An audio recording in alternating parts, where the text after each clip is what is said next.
Welcome to my 2020 NFL Week 1 predictions.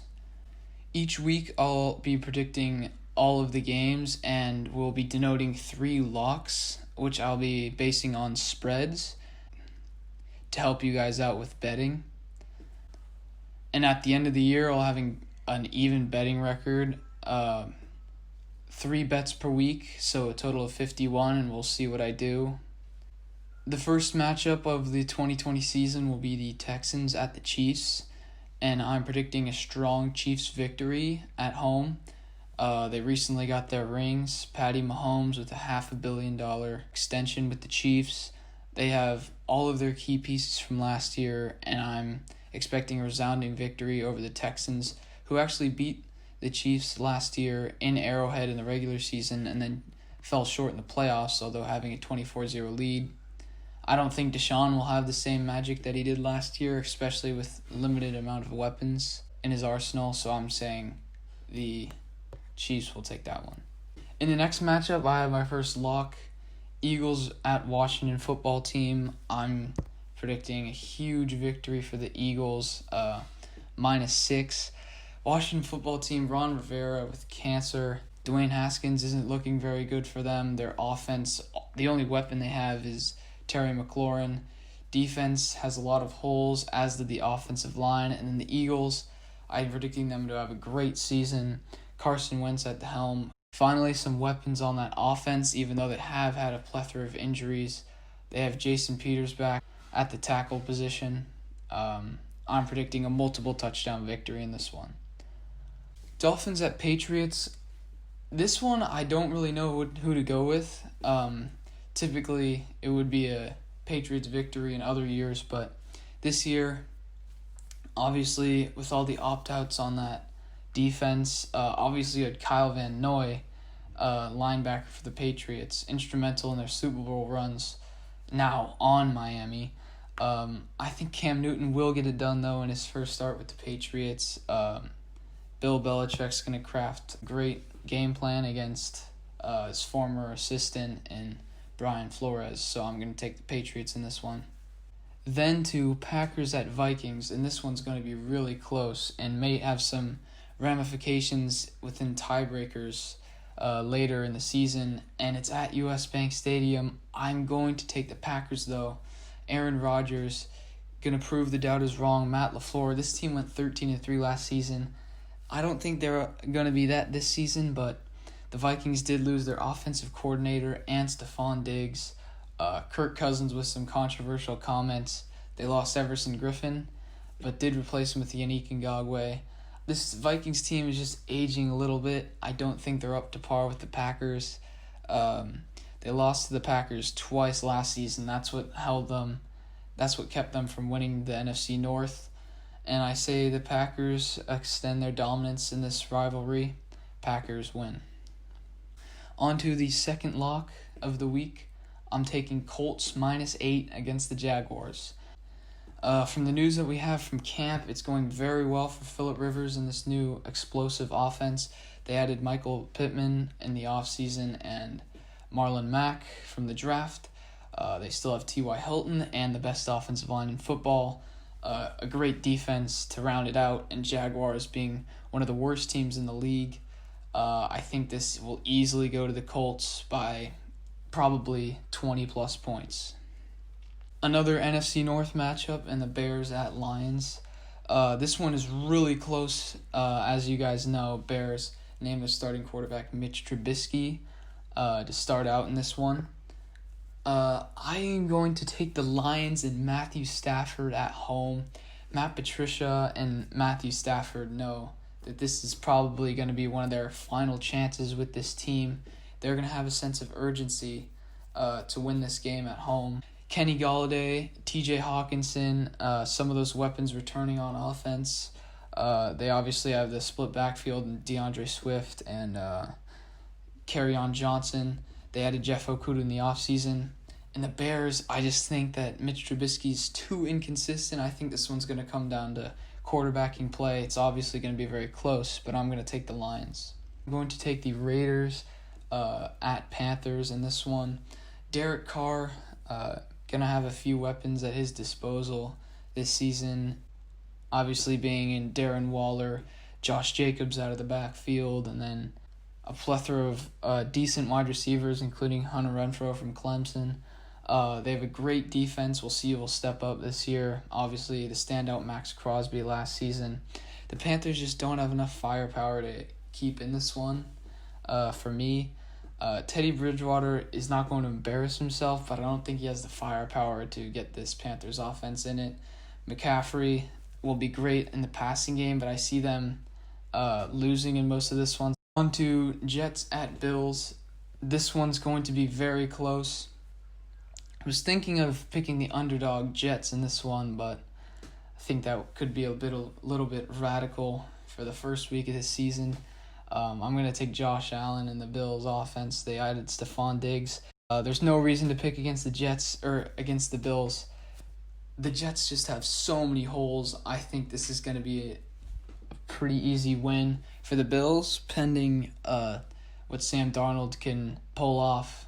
Browns at Ravens. The Browns actually won this matchup at M&T Bank Stadium last season, I think in week 4, and that was the Ravens' last regular season loss. I'm going to take the Ravens here. I think the Browns will be improved. They didn't make the flashy acquisitions of the 2019 offseason, but this season I think the acquisitions will have more of an impact as they improve their offensive line and defensive line. Baker obviously had trouble with pressure coming in, especially on the left side. He was always rolling right.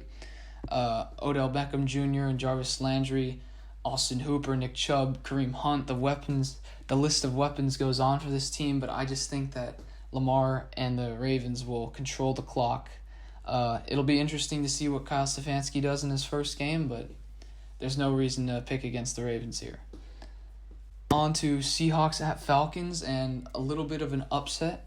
To some, I'm going to take the Falcons at home. I think this is a big year for the Falcons. It's a big year for Dan Quinn, who was on the hot seat after last season.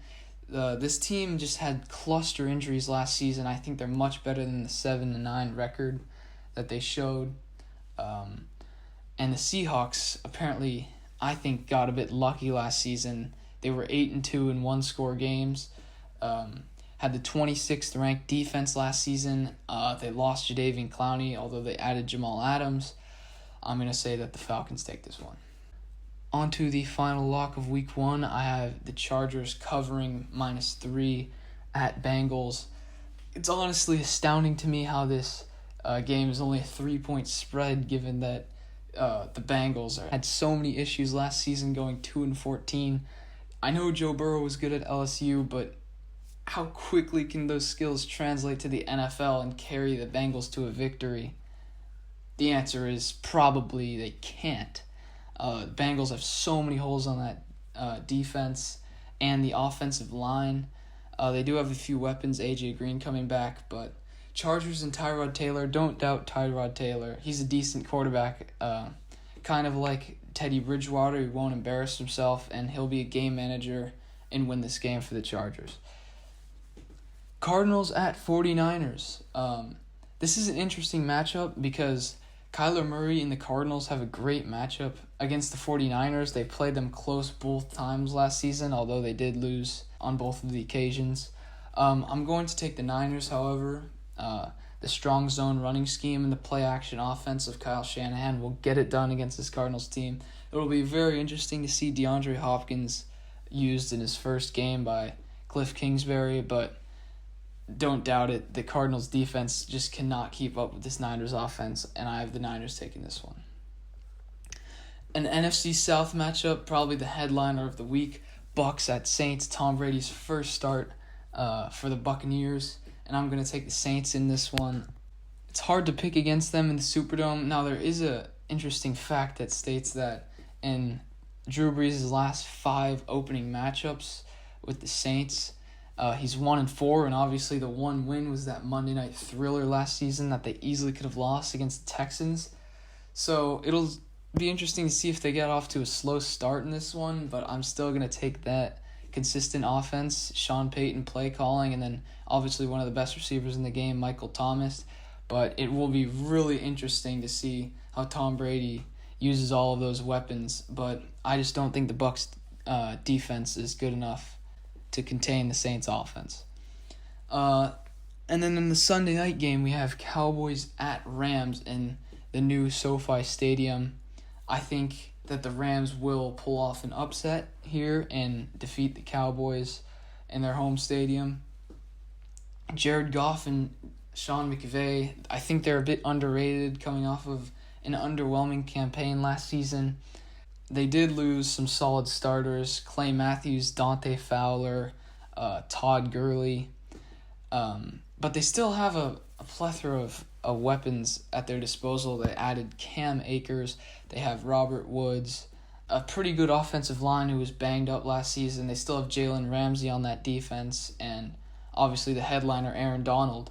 So I'm going to say that they're going to take down Dak Prescott. They're going to need a great pass rush, but I think they'll get it against Dak Prescott here and contain Ezekiel Elliott out of the backfield. I'm going to say Rams win this one at home. And then the first Monday night game, Steelers at Giants. I'm going to take the Steelers here. Big Ben is being very underrated. I know he is 38, but he's coming off of an elbow surgery. He could be better than he was when he last played after an elbow surgery. You just don't know. He looks very inspired in the offseason. Still have all those weapons in Juju Smith-Schuster, James Conner, and then the defense is just absolutely sublime. TJ Watt, Devin Bush, the list goes on. The Giants have too many holes. They're going to be playing at home, but there's no fans, so it doesn't really matter. Daniel Jones is just not going to be good enough against this Steelers defense. Saquon Barkley will have to be used in the passing game because they're going to be losing after the first half, so it's not going to go great for Joe Judge in his first game as coach of the Giants. And then the final matchup, Titans at Broncos. This one's going to be great. I'm taking the Broncos, however, over the Titans. It's always hard going into the Mile High City the first week of the season, and I think that the Broncos D-line with Von Miller and Bradley Chubb will be able to somewhat contain Derrick Henry. I don't think Ryan Tannehill is as good as everyone says he is. I think the Broncos secondary will be able to contain him as well. Broncos offense with Drew Lock, obviously highly touted over the offseason, will be interesting to see how he fares against that Titans defense. Obviously adding Jadeveon Clowney in the past few days. And I'm going to take Denver here.